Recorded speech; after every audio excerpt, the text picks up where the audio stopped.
Hey guys, let's talk. Yeah, I know it's been a while since I've done one of these videos, so I want to update you on the channel and about 2018.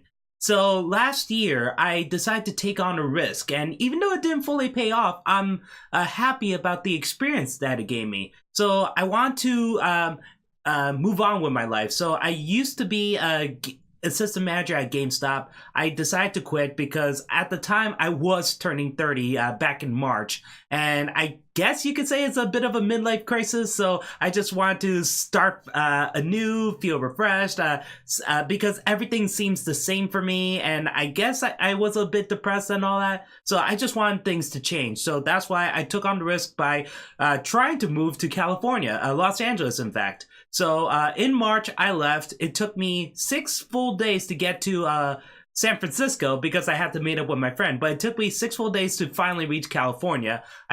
5 days driving, but 1 day I stayed with my friend in Tennessee. After that, I stayed with my friend in San Francisco, and then finally in Los Angeles, where I did meet up with another one of my friends.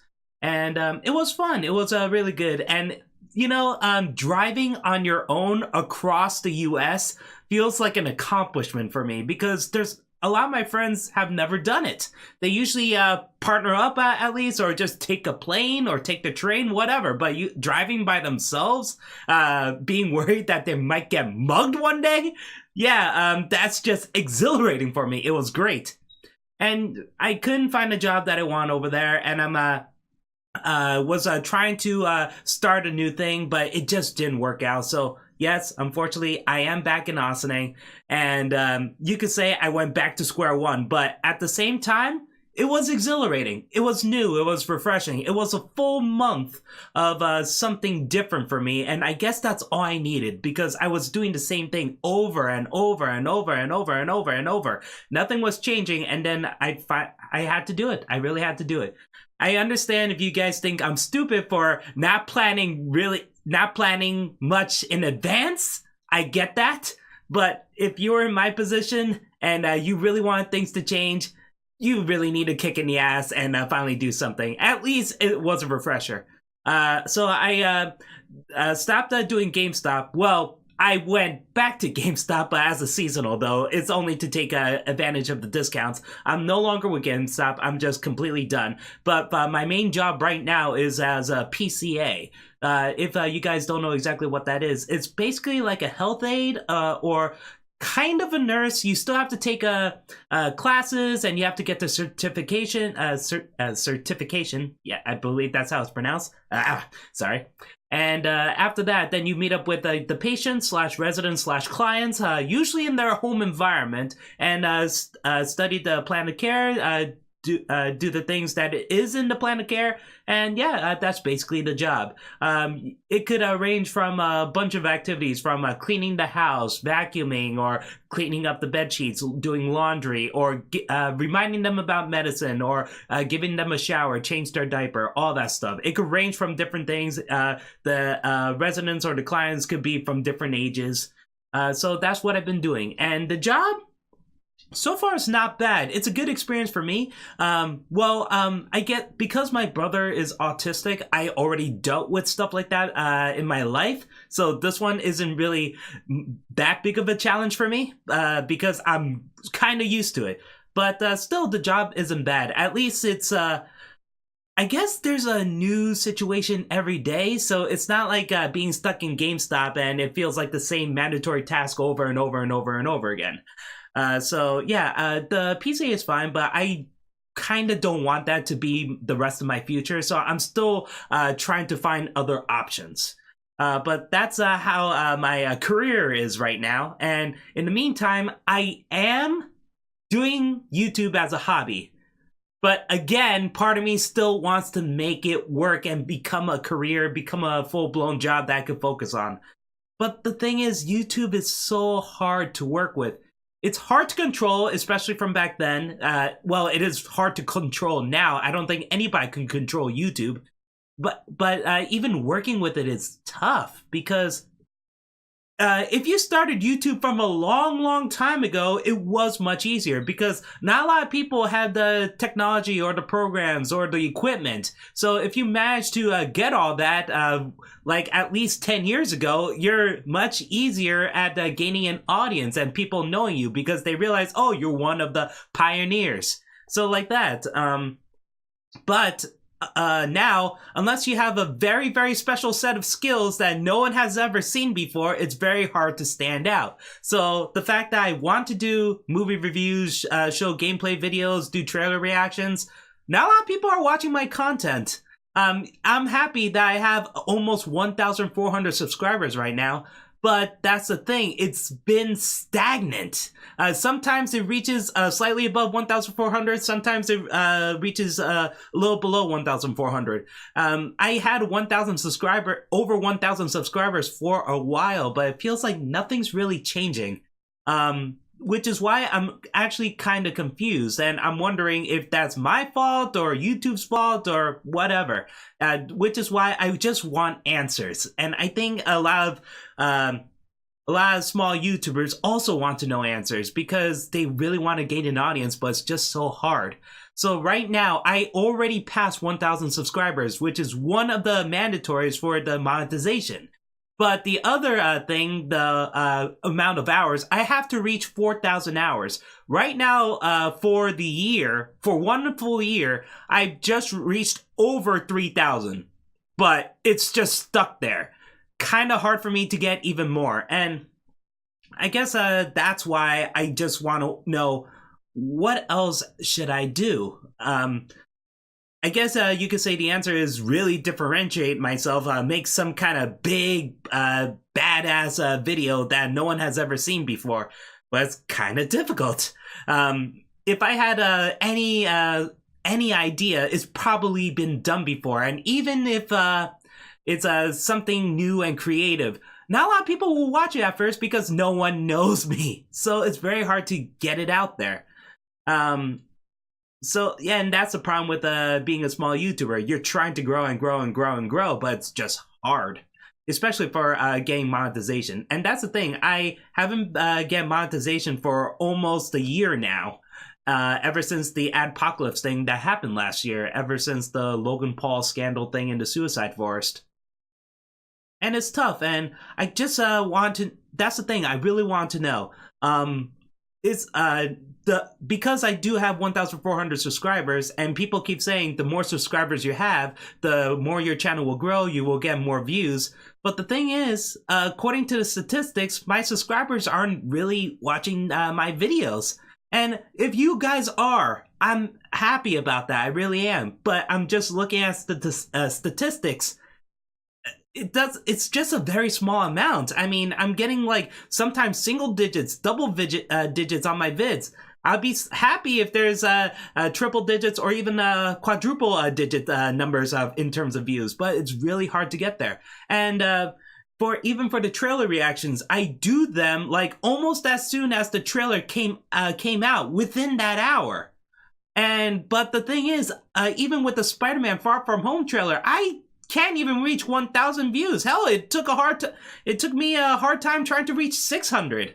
And that's the thing. I don't know exactly what else to do with that. I am in the right time limit, but no one's watching it. And some people, I remember some YouTubers said before that because of the whole adpocalypse thing, that people who subscribe to you aren't able to see your videos because of that. So they have to unsubscribe to you to subscribe, and then subscribe to you to actually know about your videos being popped up, which I think is very fucking stupid.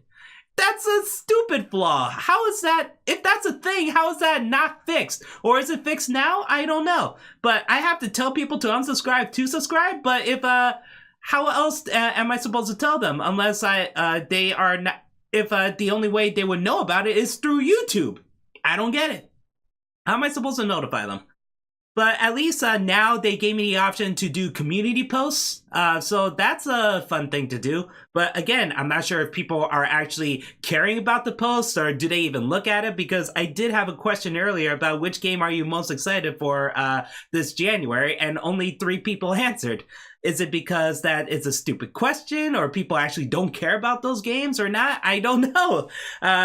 I know the community posts are supposed to are being viewed by the subscribers, but it seems like, again, I don't know if people can see or people cannot see, if people care, don't care, or what. I don't know. That's the thing I really want to know about this whole YouTube situation. So that's the thing. Even though it's a hobby, I'm still trying to make more out of it. And if the thing is, when I first started the channel, it was mostly for movie reviews. I didn't think about trailer reactions at the time. A little bit of gameplay, but I didn't think that was my forte because I didn't have the equipment at the time. But times have changed, and I guess you could say I made a broken promise because I did say I would focus on movie reviews again. I haven't done one since the Pacific Rim Uprising movie review. And that's on a different channel I made, which is specific for movie reviews. And that's the thing, though, for me, because every time I want to do a movie review, I write it down, and every time I'm about to film my part for it, I still don't like what I wrote. So I keep changing it and changing it and changing it, and I'm still not happy with it. And by the time I'm thinking I'm done, then I realize no one's gonna watch it because the movie I want to review just came out like a week or two ago, so no one wants to see a review on that. So and that's the thing. Also, if the thing is, most of the times I see the movie like in the opening weekend or the weekend after because I like watching it with my friend, and that's when I make time for it. But the thing is, if people are able to view the movie 2 weeks before the movie is released, like in theaters, then I'm fucking screwed anyway. So that's the thing. It's very hard to keep up with that. I wish there's a way I would know on how to see movies like in advance. Like much more in advance, but usually those tickets are sold out anyway, or the tickets never come up, or there's only for special people. I don't know. I managed to see Batman v Superman like at least 2 weeks before the at least 2 weeks before it's supposed to come out theatrically, which was nice. But that's the thing. That's the only opportunity I've ever had. My friend got to see World War Z a couple weeks before it's supposed to come out. But again, it's just very small opportunities. It's very hard to get those, especially in this area. But yeah, that's how it is for the movie reviews. But I will get to them. I know it sounds like a broken promise, but I will get to them because I'm actually working on a script, which I actually like, for Highlander. The original movie. Not the Quickening, not Endgame, not The Source. Just the original, because my best friend really wanted me to do this for years, and I finally agreed to do it, and I have to do that. I have to finish it. And I also have to get back to the Resident Evil movie series, because I promised I would finish that. And Resident Evil 2 is coming out soon, so this is the perfect time to finish up the series. Just to let you know, though, after watching all movies in a row and writing it, it killed me. It killed me because it kept going bad. It keeps getting worse and worse and worse and worse, and the last one's just god awful. It killed me, okay? I'm sorry. It actually killed me. Oh my god, the final chapter's god awful. I haven't been that angry at a movie in the theater and at home in a long time. God, I hated it so much. So yeah, so that's the whole YouTube situation and the movie reviews, and now I'm on to, oh yeah, the one thing I hate about the YouTube so far, the copyright thing. For some, for certain things, like for trailer reactions, I do understand about the copyright claim because the trailer isn't my footage, it is Warner Brothers, or Sony's, or Marvel's, or Disney's, or Paramount, or Lionsgate. I get it. If they want to claim it, fine. It's fine. Because the only thing I did was just put my face on it and react. I don't plan to get monetization from it. It's fine. All I care about is views, and if people like it. That's all I pretty much care about. But the thing is, it's the songs that have been pissing me off lately. Because I had a copyright claim for a song that was used for 3 minutes, which I didn't know was in the background. It was for Spider-Man, the second DLC, when you're at the bar. I didn't really know about the music going on in the background, but it turns out that that was a licensed famous music. famous song, and I was like, oh my god, I got claimed for that? I didn't even notice it. I was just focused on being a fucking robotic spider trying to track down these guys, and you're telling me that stupid music is there? But the recent one is for Kingdom Hearts 2. Oh my god. So the English version of the Hikaru Utada song is called Sanctuary in America, in English. So if you have the English version of Kingdom Hearts 2, that's what the song is called, Sanctuary. The Japanese version is called Passion. Unless they changed that recently, but from what I remember from back then, it was Sanctuary and in English, Passion in Japanese. But the problem with YouTube is, even if the lyrics are completely different, it focuses on the background music. So it's the same exact music, it's just different lyrics. But it still considers it Passion, so it blocks your video from all 249 countries, no matter what. Oh my god, that was a huge fucking annoyance. And it's 2 different Passion songs that were blocked. Passion, which is in the beginning of Kingdom Hearts 2, and at the end of Kingdom Hearts 2. If you have either of those in your video, huge chance it will get blocked unless you edit the song. And that's the thing. I edited the song in a way where the audio levels keep going up and down. So sometimes it's very hard to hear. Originally, I was going to take out the whole song, but that would be just dead silence. I don't want that. That song is associated with the cutscene, and it's a great song, and it's a great cutscene. If you take out one of them, it's not gonna work. And that's the thing too, because of for a couple of my videos, they actually have the copyright claim thing where it says, oh, the claimant is putting ads on your video and they're gonna do something either like revenue sharing or they allow ads on your video, you're just not getting monetization. For those, I'm fine with as long as my video plays. That's all I care about. But if you block it, what's wrong with you? I'm a small YouTuber who can't even get more than 4,000 hours. I'm not getting monetization. Fuck you. Just let my videos show. What are you afraid of? If you want money from the video, then just put ads on it yourself. God, I don't get how this works. I really don't. And also, that's the other thing, just to go back on YouTube, because I'm not getting much views, and it's very hard for me to, and I'm wondering exactly what I've been doing wrong. Is it because, like, am I annoying? Am I ugly? Is it just me? Am I a terrible person? Does my voice sound annoying? If it's either of those things, I can't change that. It's not like I could do surgery or change my voice like Tom Cruise in Mission Impossible movies. I can't. I really can't. So that thing, or my content isn't good enough. Fine, at least I can improve on that. But I do need feedback. I really need feedback. And if I don't get feedback, I'm just lost. Because I want to know if it's something I'm doing wrong or what YouTube is doing wrong, you know? Or I'm not doing anything wrong. It's just no one is viewing my videos. So again, I think I said this before, but again, those of you who subscribed and really like my videos and keep watching, I do thank you. I really do. But, you know, even though it sounds selfish of me here, if you really like them, please share them. Please share them with anybody. And if you have something to critique me.